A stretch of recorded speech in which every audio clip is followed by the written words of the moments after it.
আগামীকাল থেকে শুরু হচ্ছে অমর একুশে বইমেলা প্রস্তুতির সবশেষ খবরাখবর জানাতে এই মুহূর্তে সোহরাওয়ার্দী উদ্যান থেকে আমাদের সঙ্গে যুক্ত হচ্ছেন সহকর্মী তানজিলা খান মিম। চলে যাব তার কাছে। মিম, কিছুক্ষণ আগেও আপনি যখন যুক্ত হয়েছিলেন তখন আপনি প্রস্তুতির কথা জানিয়েছেন আমাদেরকে। আমরা দেখছিলাম যে এখনও শেষ মুহূর্তের যে প্রস্তুতি সেটি চলছে। জানাবেন যে মেলা প্রাঙ্গণে শেষ মুহূর্তের প্রস্তুতির পাশাপাশি যে স্টল সজ্জার যে কাজ রয়েছে সেটি কতদূর এগোলো, এবং একই সঙ্গে নিরাপত্তার কথা বারবার আসছিল এবং নিরাপত্তার কথা বারবার বলা হচ্ছিল যে এবারে পর্যাপ্ত নিরাপত্তার ব্যবস্থা করা হয়েছে। সেই নিরাপত্তা কতটুকু রয়েছে, পর্যাপ্ত যেই আলোর সংযোগ সেটি রয়েছে কিনা, সিসি ক্যামেরার যে সংযোগ সেই সংযোগ কাজ করছে কিনা, কারণ আমরা এর আগের যে সময়গুলোতে দেখেছি যে বইমেলা শুরু হয়ে গেছে হয়তো সপ্তাহখানিক সময় অনেক সময় লেগে যায় এই যে শেষ মুহূর্তের কাজগুলো রয়েছে সেই কাজগুলো শেষ করতে। কেমন দেখছেন সার্বিক পরিস্থিতি, আমাদেরকে বিস্তারিত জানাবেন।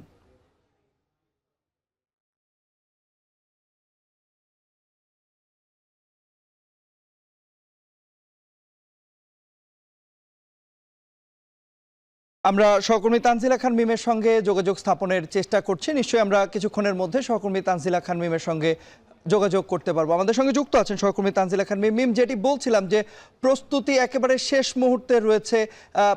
এখন যেহেতু আগামীকাল পর্দা উঠতে যাচ্ছে অমর একুশে গ্রন্থমেলা 2025-এর, শেষ মুহূর্তের প্রস্তুতির খবর জানাবেন। একই সঙ্গে আপনার কাছে জানতে চাইবো নিরাপত্তা ব্যবস্থা কেমন রয়েছে। ঘুরতে বেরিয়েছেন তারাও আসলে এই সোহরাওয়ার্দী উদ্যানে এসে একটু বইমেলার প্রস্তুতিটা দেখে যাচ্ছেন যে আগামীকাল থেকে যেহেতু বইমেলা শুরু হতে যাচ্ছে এই প্রাঙ্গণটা আসলে এখন কেমন ভাবে সেজে উঠতে যাচ্ছে, কি কি কাজ চলছে সেগুলো দেখতে অনেককেই দেখলাম যে বেশ অনেকটাই মানুষ ঘুরে ফিরে দেখছেন, এবং হাতে গোনা কয়েকটি স্টল দেখা গিয়েছে যারা একদমই সাজসজ্জার কাজ শেষ করেছেন।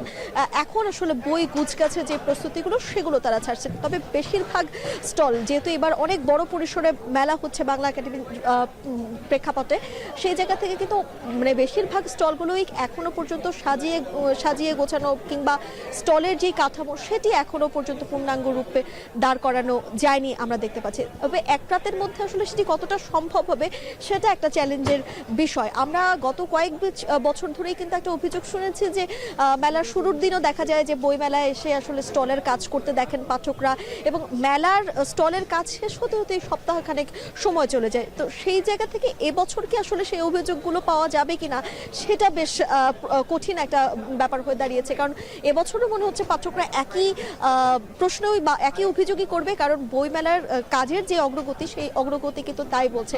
তবে বইমেলা নিয়ে আসলে মানুষের বা পাঠকের মধ্যে যেই অদিন একটা আগ্রহ থাকে কিংবা একটা অপেক্ষা থাকে, অধীর একটা অপেক্ষা, সেই অপেক্ষার 11 মাসের একটি অপেক্ষার অবসান হতে যাচ্ছে আগামীকাল প্রধান উপদেষ্টা এই বইমেলা উদ্বোধন করার পরপরই তিনি একটু ঘুরে দেখবেন। তারপর তিনি যখন এই এলাকা ছেড়ে যাবেন তারপরে কিন্তু সর্বসাধারণ পাঠকের জন্য পুরো মেলা প্রাঙ্গণ উন্মুক্ত করে দেওয়া হবে। আগামীকাল যেহেতু ছুটির দিন আছেন তাই পাঠকের সংখ্যাটা হয়তো অন্যান্য সময় প্রথম দিন যেরকম পাঠক থাকে তার থেকে অনেকটাই বেশি থাকবে বলে ধারণা করছেন যারা প্রকাশকরা রয়েছেন, এবং প্রতিদিনই আগামীকাল থেকে শুরু করে প্রতিদিনই নতুন নতুন বই আসবে, নতুন লেখকদের বই বাড়বে। পাশাপাশি এবার জুলাই স্মৃতি কর্নারও রাখা হয়েছে এই বইমেলাতে, এবং সকালবেলা ডিএমপি কমিশনারও আসলে এসেছিলেন, সেখানে তিনি গণমাধ্যমের সঙ্গে কথা বলেছিলেন। তার আগে গতকাল বাংলা একাডেমির মহাপরিচালক গণমাধ্যমে কথা বলেছেন এবং মেলার সার্বিক বিষয়ে তিনি সকলকে অবগত করেছেন। তবে ডিএমপি কমিশনার যেটি জানিয়েছেন যে এবছর আসলে বা সবকিছুর প্রেক্ষাপটে, দেশের সার্বিক প্রেক্ষাপটে বইমেলায় আসতে কোনো পাঠক যেন আসলে কোনো শঙ্কা বোধ না করে, কোনো উদ্বেগ প্রকাশ না করে, তাই তাদের নিরাপত্তার স্বার্থে যতটুকু ব্যবস্থা নেওয়া যায় সবটাই ব্যবস্থা কিন্তু তারা নেবেন, এবং তাদের জায়গা থেকে তারা আশ্বস্ত করেছেন পাঠকরা যেন নির্বিঘ্নে পুরো মেলা জুড়ে, পুরো মাস জুড়ে মেলা জুড়ে ঘুরে দেখতে পারেন, আসতে পারেন, তাদের পছন্দের বইগুলো কিনতে পারেন, সেজন্য তারা তাদের জায়গা থেকে সর্বোচ্চ চেষ্টা করবে। তন্ময়, এই ছিল আমার কাছে সর্বশেষ। বইমেলার প্রস্তুতির সবশেষ খবরাখবর জানছিলাম সহকর্মী তানজিলা খান মিমের মাধ্যমে।